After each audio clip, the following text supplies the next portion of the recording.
Good morning, everyone. Good morning. We have a slightly different setup up here today because Holy Communion hosted the Diocesan Convention over the weekend and had 200 leaders from the Episcopal Church around the West Tennessee region gathered in this room. We have a core value here of hospitality, and I will say our volunteers and staff took that to a whole nother level. And it was wonderful to use the facility and to extend that hospitality to the diocese. One announcement that I'm going to make before we get into our program this morning, we are entering into the Hamvent Challenge 2022. Advent every year at Holy Communion for the last several is the season of the year when I'm not the only ham around. Because we are looking to collect a canned ham for every family that is served by the St. Luke's Food Pantry over in the University District. That means this year, need is up in our community. 180 families are being served by the St. Luke's Food Pantry, so we need to get 180 canned hams. 12 have already arrived at the church, so we're down to 168. But as you're doing your holiday shopping or your online shopping or whatever you might be doing, please keep an eye out for these and please bring them in because our goal is 180 hams this year by December the 12th. Sarah Cowan, our head of communications, will be setting up the ham tracker so that we can figure out where they are as we tend to move the demand curve for canned hams in East Memphis with this project. So keep your eyes peeled. Carol.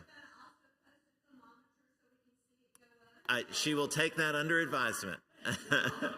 So lots of fun graphics coming in the online space. The success so far has been at super low. So far at super low. Walgreens. Yes. Oh, a good note from the senior warden. There are two kinds of canned hams, the kind that need refrigeration and the kind that don't. Please go for the don't. Please go for the don't. We don't have refrigeration capacity for the hams. So get your hams coming in. December 12th is the deadline. 180 is the target. I am so pleased to have Dana Wilson from Bridges USA here with us. Dana is a friend, but also one of the inspiring leaders in our community who's doing hands-on work to make Memphis a better place.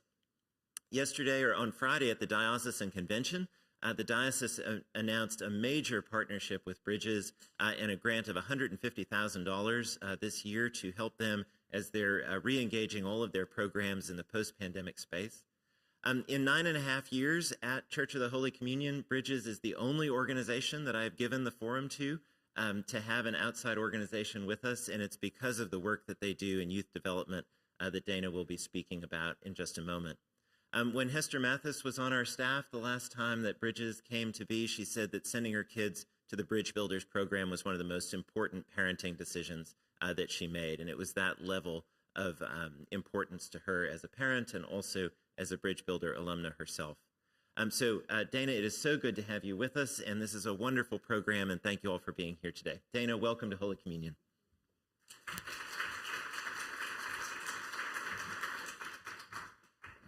Good morning.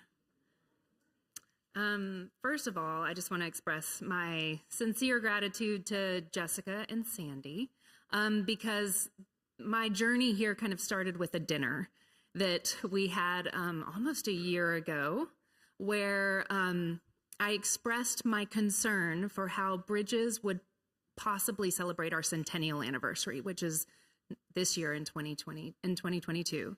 And the reason why I was talking to Jessica and Sandy was because I had realized in doing some research about the history of Bridges that our 100-year history didn't really belong to the organization, that it actually belongs to you all. It belongs to parishioners in the Episcopal Church. That there was no way to separate our history, and that I had realized through doing some research that Bridges would not be in existence, nor would it be the organization that it is without these deep roots in the Episcopal Church.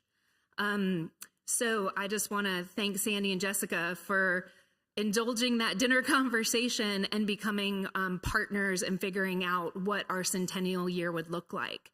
And the challenge that I brought forth was to celebrate our centennial together.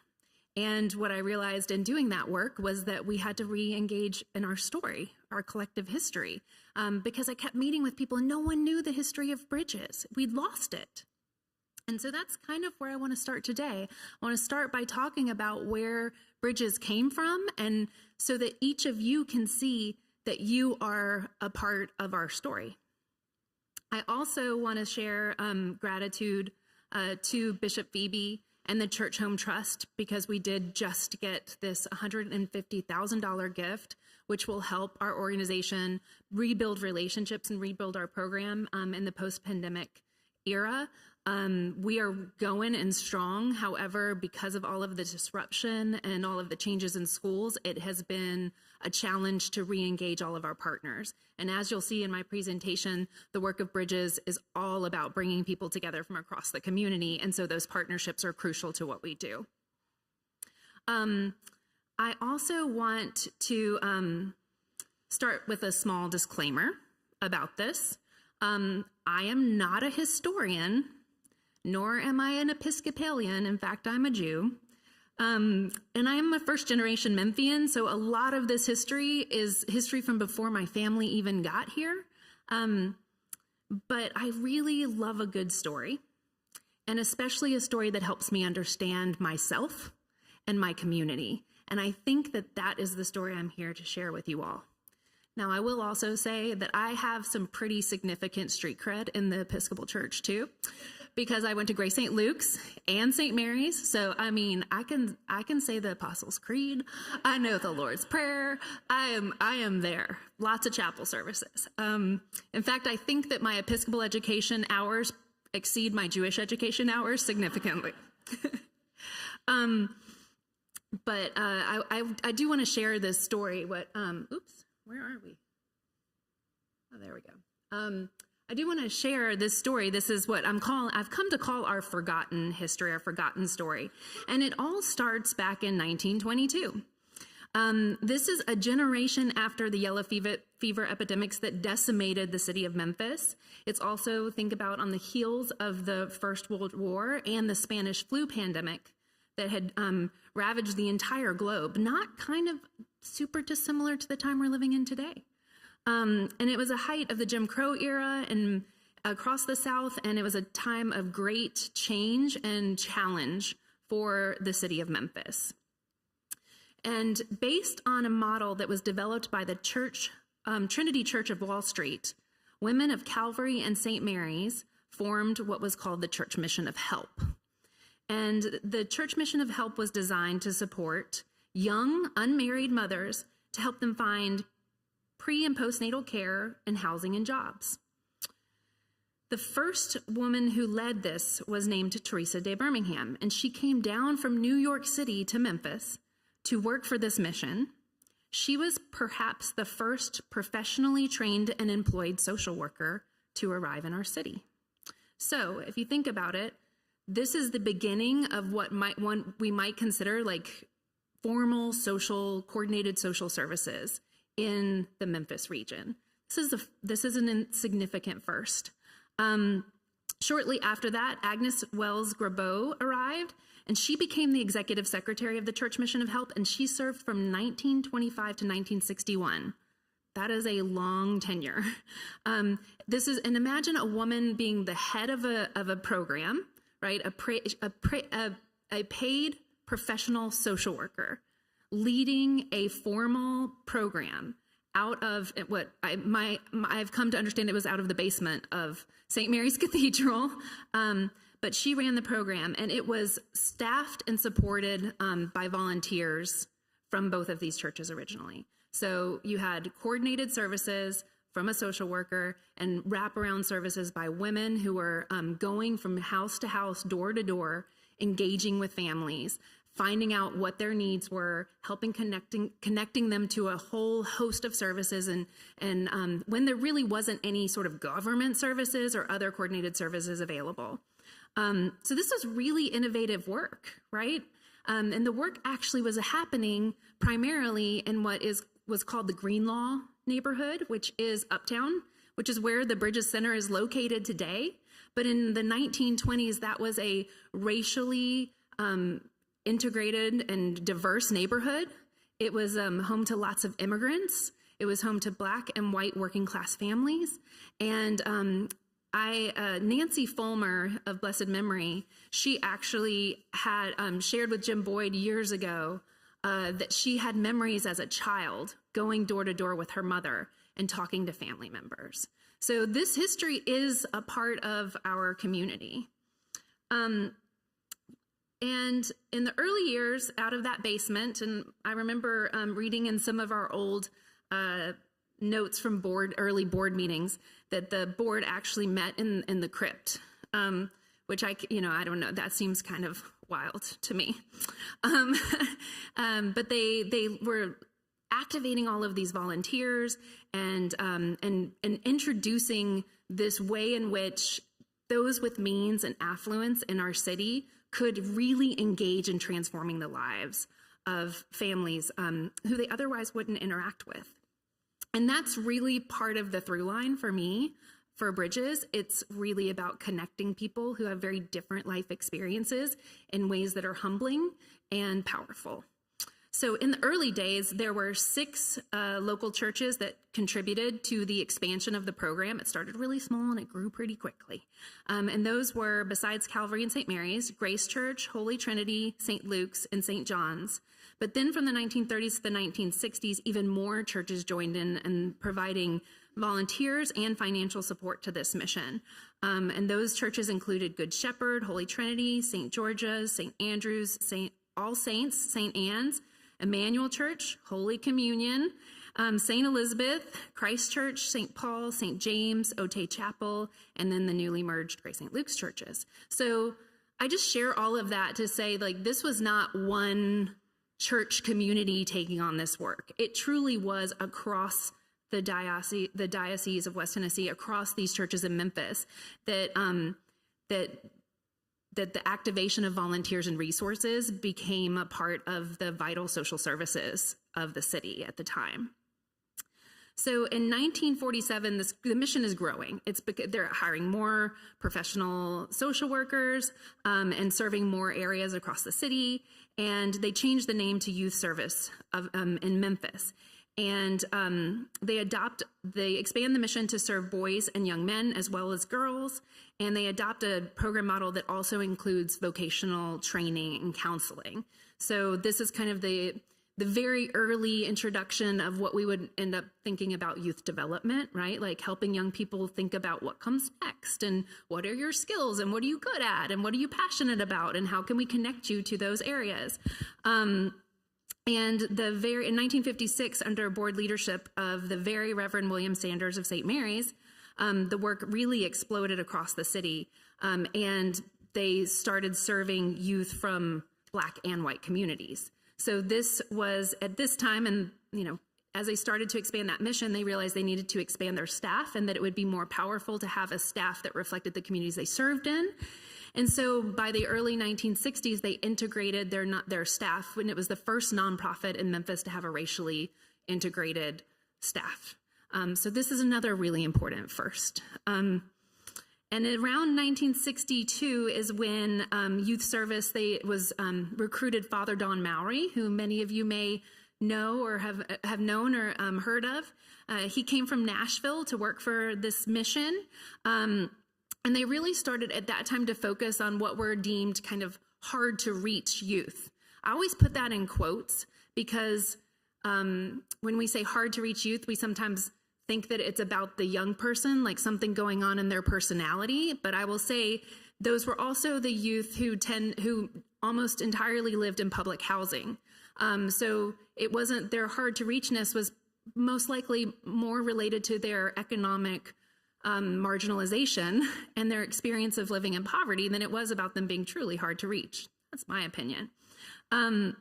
But Father Don became very passionate about that work. I actually learned at the dinner after the diocesan convention that from talking to Father Hubbard from the Emmanuel Center, that they actually had an office, shared an office with the Emmanuel Center near Foot Homes and Claiborne Homes in those days. I didn't even know that Youth Service had a facility there, but it apparently they did. And it makes sense because they were focused on serving youth from from public service, from public housing. So then, and also I think notable is that the mission also, through the Neely Foundation, they built a partnership with Lemoyne-Owen College, which is Memphis's historic Black college, to train the college students to support youth in the neighborhood through what I would say would be now called a mentoring program. So even that idea of having a entirely white church community partnering with the historic Black college and connecting youth in a mentoring relationship is incredibly innovative at this time in Memphis history. So we're coming on to the late 60s, and this is a time of very heightened racial tension in Memphis. And Father Don Mowry was passionate about racial reconciliation and bringing people together. And so they integrated youth service in Memphis programming, bringing Black youth and white youth together. This was the first racially integrated youth service, non-governmental youth service program in Memphis. And they actually made this move in the summer of 1968. This is after Dr. King's assassination in just April of 1968. And in fact, it was so tense at that time, the program had been designed to be, the summer program was going to be at T.O. Fuller State Park, and they had to move it to the naval base for security reasons. So this is just the type of leadership and visionary leadership about young people and their potential in our community that Father Don and the leadership of this organization brought. For the years that followed, Father Don, he actually hosted a popular talk radio show called Talk It Out, and it was about discussing issues going on in the community from various perspectives. He did it to uplift the work of youth service, and he developed a whole lot of high-profile relationships in the city. So it became, it has become a nonprofit. It is not technically connected to the Episcopal Church anymore because they start accepting federal funding, which means they can't be a religious-based organization. But he starts building these relationships with high-profile leaders in the city and actually across the country, as well as some of our local celebrities, because Elvis Presley and Vernon Presley were big supporters of youth service in Memphis in the early days. Most of you know that Elvis lived in Hurt Village for a period of time as a young person, so he understood the struggles that youth in public housing went through, and he saw the value of the experiences that youth service was providing to young people. And he also had a really strong passion for bridging divides between communities, right? I mean, his passion for the music that he popularized came from Black worship, right? Like Black church worship. That was his inspiration, and so he got it. He got this sense that we are all human, that we can be inspired by things that are divine, that we can activate and support each other. And he saw that work living in youth service. And so Elvis was a big supporter until he passed away. We also received a lot of support from women across the diocese. The Waffle Shop supported youth service for many years. And Mrs. J.B. Cook from Grace St. Luke's Church loaned her large estate to youth service to host activities for years.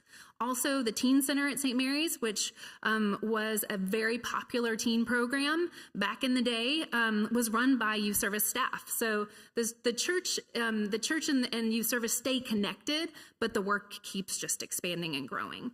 And I think what was also interesting in my research, so while youth service is serving primarily youth who are marginalized socioeconomically, the work still serves youth within the diocese. I read in multiple accounts how Episcopal families would bring their youth to Father Don and to the staff of youth service if they were struggling with addiction or mental health or social isolation, and that they would come and find great solace and great support from the mission, which also reminds me of sort of what I've come to learn in the 14 years I've been at Bridges, is that regardless of where young people come from, they all need connection, right? Like we are hardwired to try and build connection with one another, and it doesn't matter where you come from. The work of uniting and inspiring to build our community and build ourselves as leaders it connects with everyone's heart. And I think that was a through line also, was that even though this mission was always about uplifting those who are more marginalized in our city and serving the least among us, so to speak, in terms of youth, there was always this sort of sense that we all need these things, right? And I always say that about positive youth development and the work we do at Bridges. It benefits everyone. There is no this work that we do is for every young person. As long as you are human, this work is for you. And so now we're back, we're in the 1970s, and youth service experiences a huge explosion. They get some major funding through the Department of Defense. And this comes from the fact that the camps had been situated in the Millington Naval Station, and they were so popular. The Department of Defense started thinking in the 70s, we actually, one threat to our country, so to speak, is young people being disconnected, right? And so they thought, let's fund programs like this affiliated with naval bases across the country. And so Father Don goes to DC, he meets with, it was actually George Bush Sr., who was the head of the Department of Defense at the time, and they devised this massive program across the country. And for a few years, youth service becomes Youth Service USA, and the work explodes. In fact, it gets so large that at one point, I'm going to make sure I'm quoting the right numbers, there arrives a point in the 70s where 230,000 young people have been served by Youth Service USA. So the work gets really, really, really expanded at one point in time. And I think what's, at that point, I think what is really notable in terms of the history and the through line is that they start to recognize that the key components to the program for youth development are not just vocational training and sort of this sort of telling students or young people what they need to be, but actually providing them experiential learning opportunities. And that might have actually come partially from how people are trained in the military too, right? These sort of simulations and putting people through experiences where they can kind of learn to think critically and solve problems, the things that we all need to learn as, especially when we're growing up. But this idea of youth development and leadership and experiential education, as well as the vocational training, became prominent in the kind of methodology of how youth service programs were being designed. So it was really focused on summer camps and trainings that included team building, and sort of that became a part of the DNA, and that persists through Bridges today. Well, the 1980s, as many of us remember, the 1980s came recession and a lot of challenges, and the Department of Defense cut all of this programming. I think, I asked about what happened, how did the programming get cut, and I heard stories about that there wasn't enough proof that the program was working, and I think that that's one of the challenges we face in youth development all the time, is that often we know what inputs we need to put in, and we measure how well those inputs work, but the outcomes are often long-term outcomes. Sometimes the thing the student learned at Bridge Builders when they were in 11th grade doesn't actually change their life until they're 24 or 25 years old and deciding what they're going to do next, right? I mean, it's the seeds we're planting, and they're hard to track. And so I don't think the federal government was understood necessarily how it all worked. And so in the 80s, things were really tumultuous, and there was unsure, youth service was unsure how to continue, how to proceed. And at these great moments of disruption, sometimes innovation pops up, right?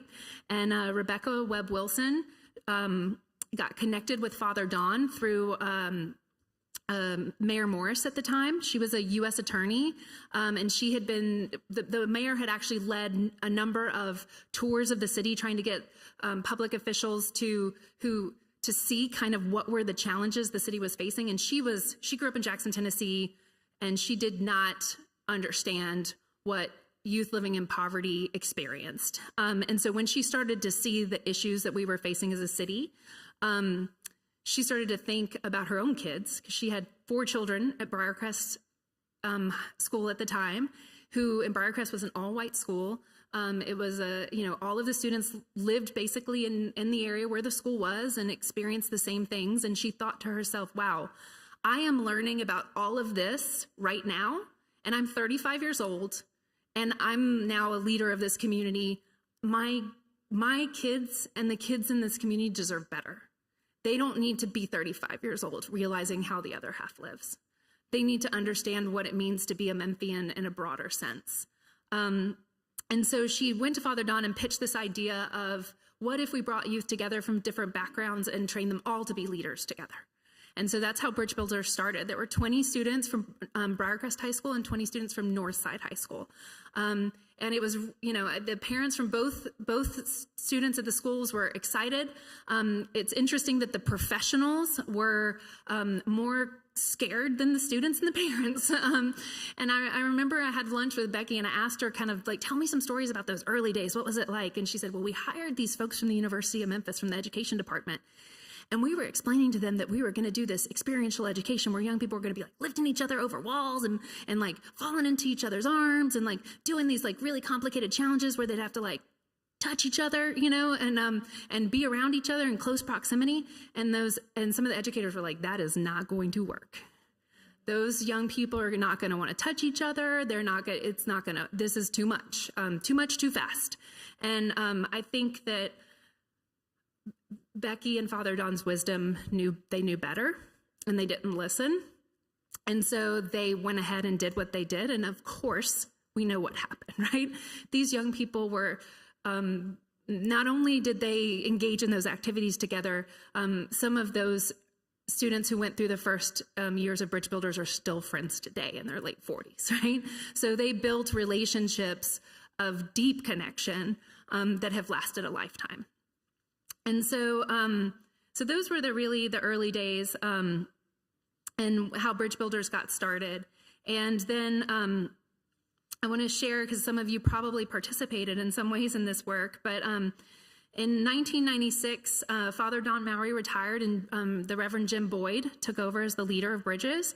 And some of you may know Jim. I am proud to say that Jim hired me in 2008, and I was their first virtual hire. I was actually leading an international education program in Mexico City, and so I was hired over Skype in 2008. So very innovative. That was a first. But I moved back. I'm from Memphis, but I had been gone for a long time working in the field of education. And I came back because I always wanted to come back to Memphis, but it was very clear to me, even from Mexico City, that Jim was leading an organization that was really ready to tackle the challenges of this next millennia.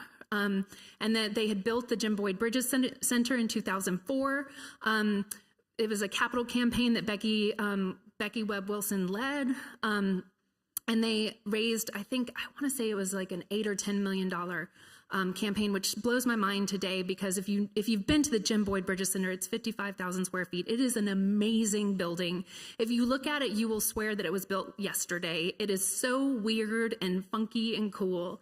And it is a building that was built for young people. Like every dimension, every corner, every angle is inspired by the mission and designed to stimulate the adolescent brain. It is unlike any building in the world. And it was Jim who had this vision of building a center like this. And in fact, I asked Jim, where did the idea come from? And you know what he said? The young people. He said it was the youth in the program that said, we love this program. We love everything about it, but we get, the offices were in a house across the street from Second Pres, right on the corner. There's a parking lot there now, but there used to be a little bungalow. And, I think accounting in the CFO's office was in the attic. and some of the program offices were in closets, and it was like one of those scrappy organizations. And the students met at different schools, at different churches, probably here many times. But what they said is that they really wanted their own space. They wanted to have their own space to really do the work. And so Jim took on that challenge. And so they built the Bridges Center, which has a ropes course in the ceiling and a rock wall and all of these things, all firsts here in Memphis.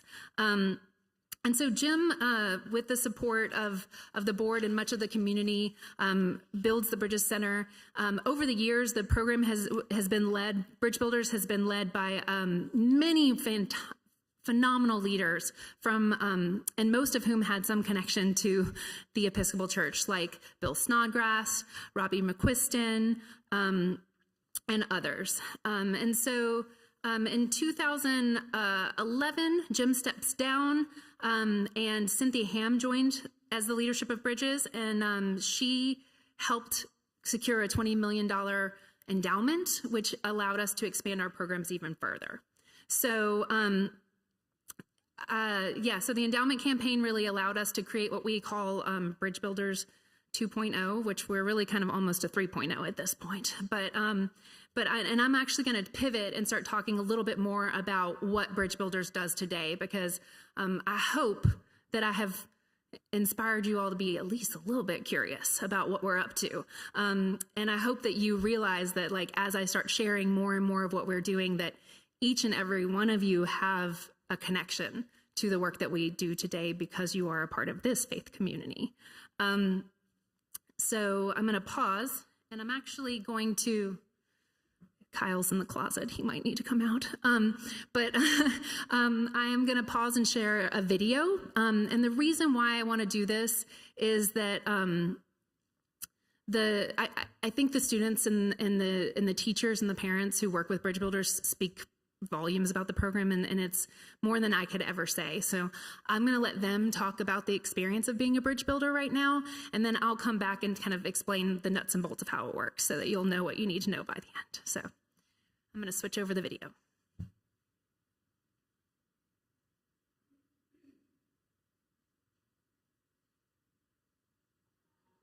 Being a youth today, it's difficult to step out.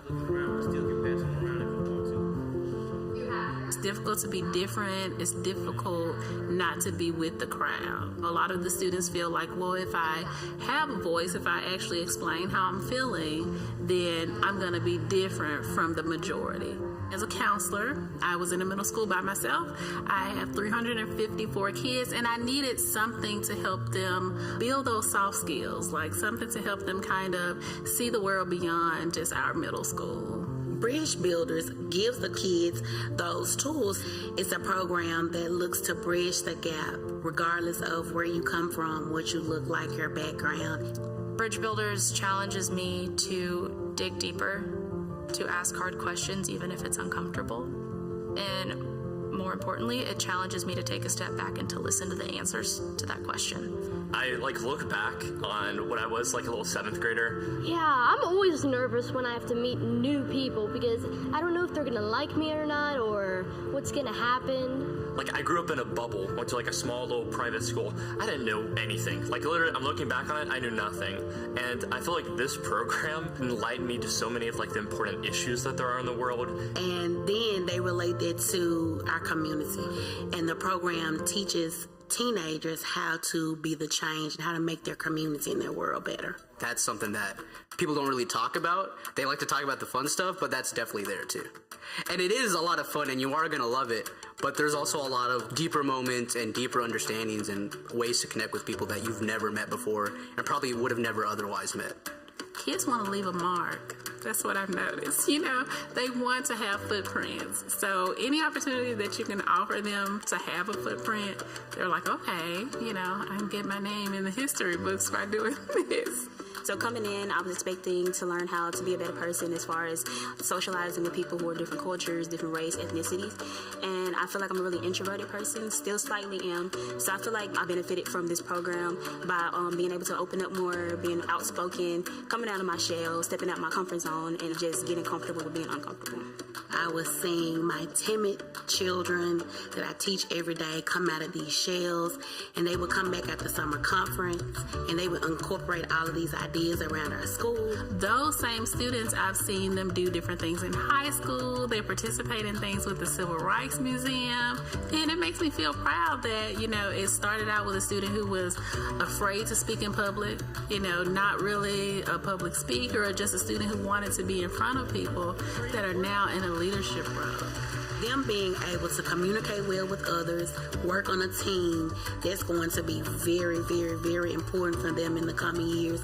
But probably my favorite thing is that it makes kids think. Any opportunity that they have to think is good. It has permeated into everything that I do. Bridge Builders is something that you can't just experience and forget. It becomes a part of who you are.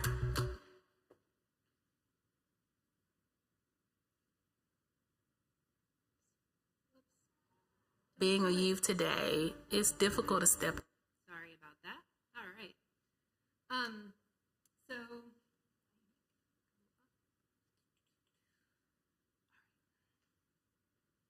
all right. So any thoughts or feels after that video? It always makes me have some feels. Do we have some feels? Yeah. One of my favorite students, it's Bennett Madsen, who's the young man who starts out, there's video of him as like a rising 7th grader, and then as an AmeriCorps service member when he had gone to the University of Mississippi, and he actually had this really prestigious leadership scholarship.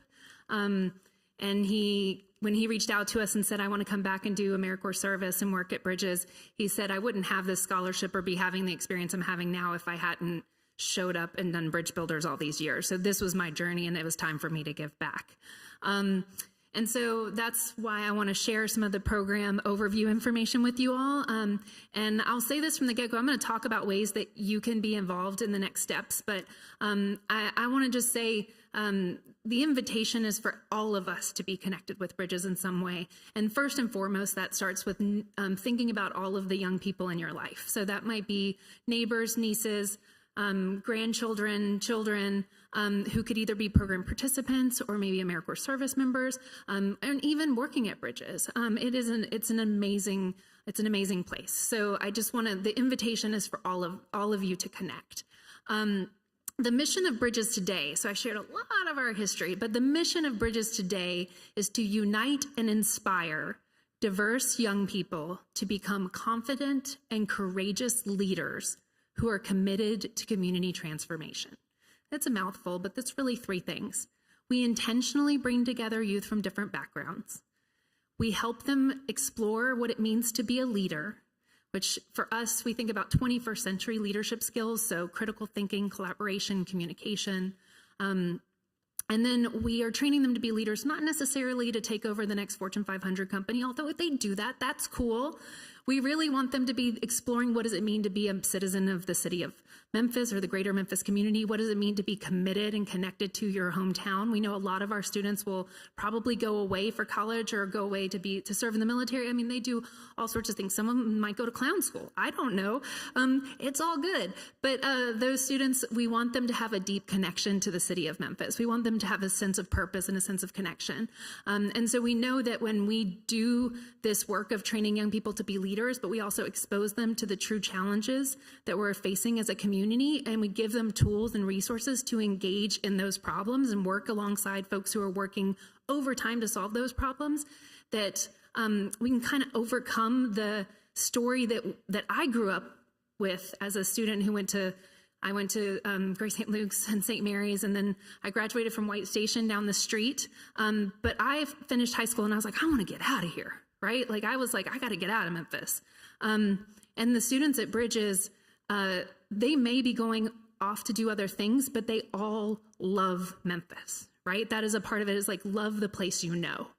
And embrace the challenges, we do a lot to enjoy the city as well, but we want them to understand the whole big picture and see their role in being the future leaders of our community. So a little bit about the program. So now this expansion that I talked about in 2012, And that has really been supported by the endowment campaign. If we have any endowment donors here in the audience, I want to say thank you. It has made a difference. We have 3 levels of programming. So we have Bridge Builders Connect, Bridge Builders Collaborate, and Bridge Builders Change. So the program is Bridge Builders, but there are multiple paths. Bridge Builders Connect is a way in which we can reach a large number of young people, like up to 5,000 youth a year. So we go into schools, faith-based communities, community centers, and we do workshops. We deliver kind of innovative workshops. The outcomes of those workshops are those team building, communication skills, conflict resolution. We have a number of workshops that we offer, and we actually have an assessment tool that when someone reaches out to us, we say, what are you struggling with? What do you want to learn? And then we can match curricula with their needs, and we can even adapt curricula to meet the needs of those specific communities. And we have all of our Connect curricula is portable. So if we're going to a school that doesn't have money to pay for buses to bring students to the Bridges Center, that's not a barrier. We can go to the school, but we always love to bring students to the Bridges Center if we can, because then we can put them on the ropes course and the rock wall and like give them some of those experiential learning opportunities, and also just give them a field trip experience, which is different and fun. But we don't want any barriers to participation. And then there's the Bridge Builders Collaborate program. So I know we have some Bridge Builders parents in the room who have children that went through Bridges, and there may be more that I haven't met. So the program originally, when Becky started, was for juniors and seniors. And part of our expansion was expanding the program to 7th through 12th graders. So the summer before your 7th grade year, so a rising 7th grader could participate in Bridges and continue participating all the way through 12th grade and never experience the same thing twice. The curriculum changes each year. It's designed to be developmentally appropriate. So what a 7th and 8th grader might talk about is not the same thing that a junior and senior is going to need to talk about. And the 7th through 10th grade programs are held at Bridges, and it's sort of a day camp during the summer through our summer leadership conference. And then there are activities that students participate in throughout the school year that help them take the learning they got in the summer and embed it in their lives after that experience. The juniors and seniors are in residence. So for a lot of students, that's staying on a college campus, having a roommate, like just having that kind of experience as a high school student. And that program is, we do applications mostly through schools, but also through church communities. Students do have to apply and be accepted. We don't have a GPA requirement. What we want to know is, are students open and willing to do the work? So if a student applies and says, I understand the mission and I want to be a part of it, and this is, how I would like to do that, then we will bring them into the program. There is a sliding scale fee for this program based on annual household income, but no student is ever turned away. And I will say the cost per student for a full year of programming is around $1,400.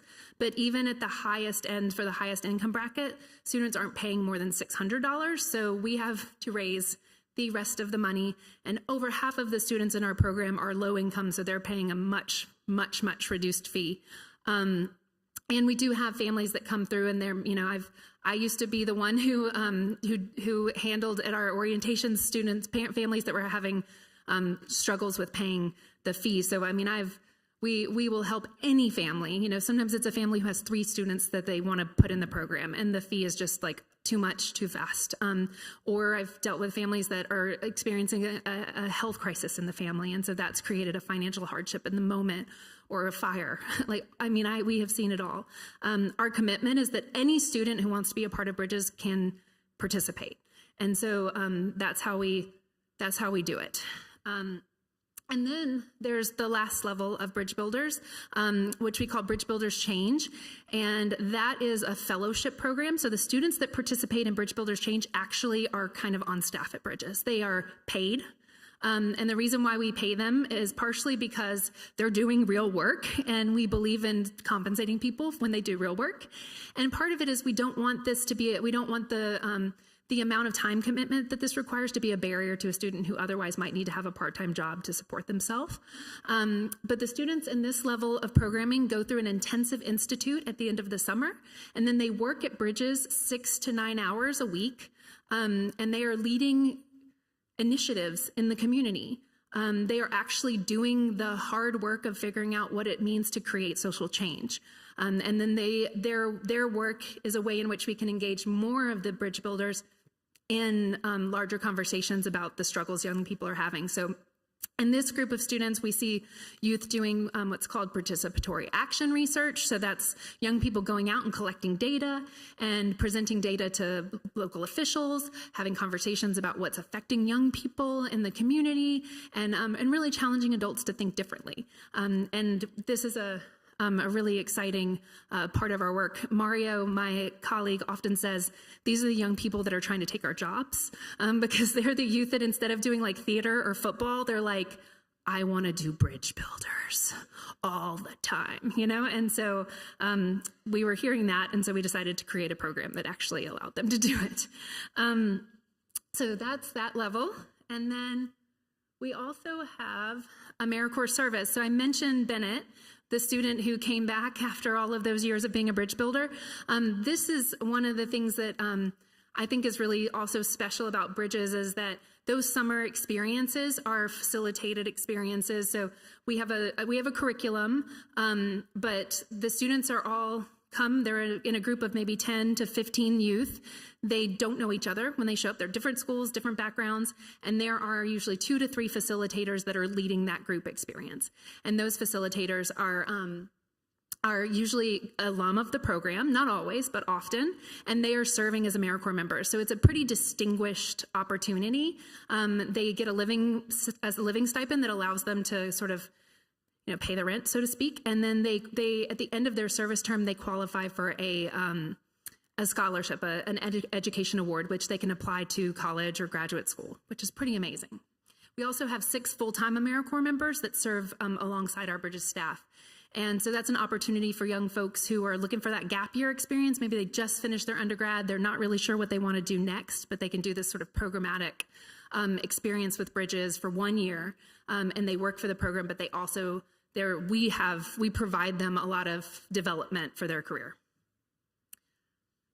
And the last thing is Team Bridges, which all of you could do. If you have a workplace or here at the church, basically say you arrive as a group, you leave as a team, give us a group of adults, and our staff at Bridges will train you up. So because we have the ropes course in the Rockwall, we have a very specialized team that implement team building activities.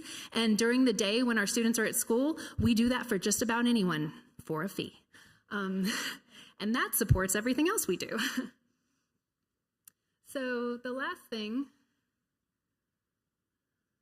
hello. I'm not sure why this isn't advancing.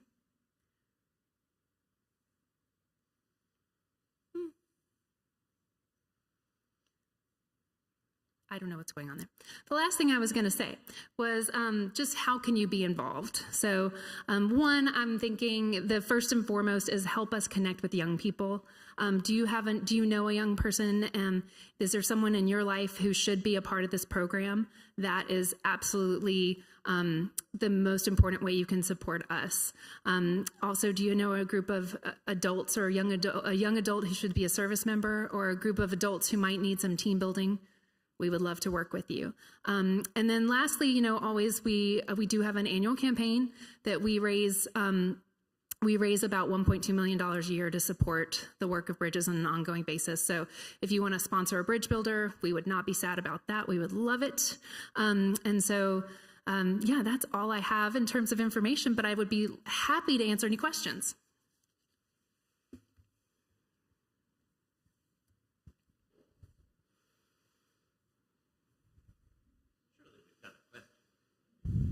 Or a comment. We're never short on those. If we know a young person in our life, is there a good time to have them enter into Bridge Builders? Like, is there an optimum grade that might be grade, or any grade? I really think any grade is awesome.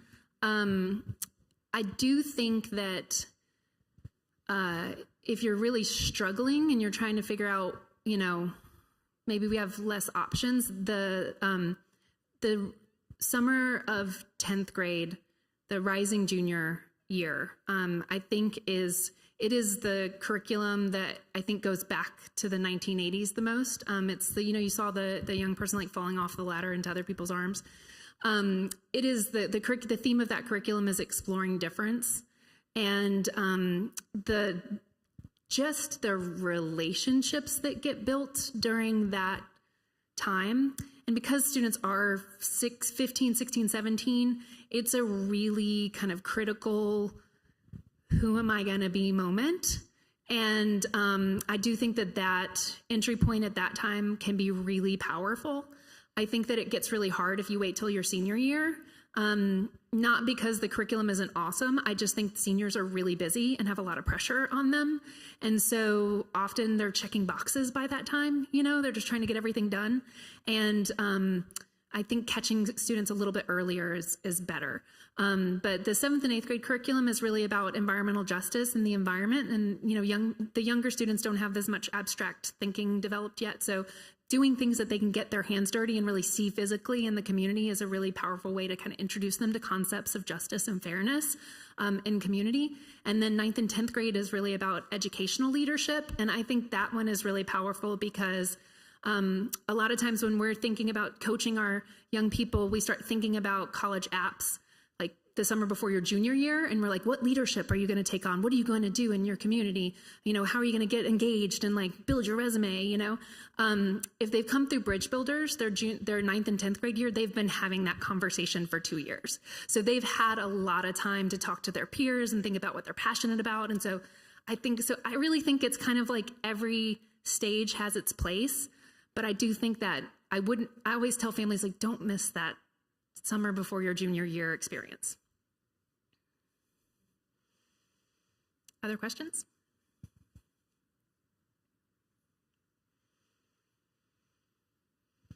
Well, thank you.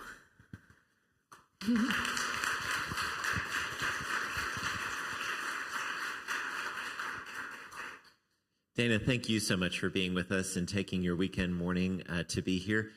Holy Communion is a financial supporter of Bridges as one of our collective outreach efforts, and Liz Crowder and I are going to be challenging the vestry to increase that next year in the celebration of the centennial year, and then challenge the other churches in the diocese to do the same if we can see if we can't match that diocesan grant to really get Bridges moving in the right direction. I also just want to underscore that for kids, for many of the students that we have at Church of the Holy Communion, they're not shy on opportunities to do things in the summer, not shy on opportunities to go to leadership camp, not short on opportunities to go to all these different things. But to take them and to make this a high priority where they can have these experiences of seeing across difference over a period of time in the city where they live can be incredibly formative for them and also incredibly uplifting to the Bridges program, which needs to have true diversity in order to make it work for anybody. So I do just lift this up as a major thing that we can all do to promote this program among the young people in our lives, to support it financially, to join with our friends in the diocese in continuing this Episcopal heritage, and also to be inspired by what Episcopal churches on mission can do. When 2 or 3 churches put their mind to something, amazing things can happen that have touched 250,000 lives over this period of time. Easily. So Dana, thank you so much for bringing this story back to us. We have several families who've been watching online, and a special welcome and greeting to you. And this, if you would like to share this story, it is on Holy Communion's Facebook page, and you can share it out through social media that way. Dana, thank you again. Thank you very much.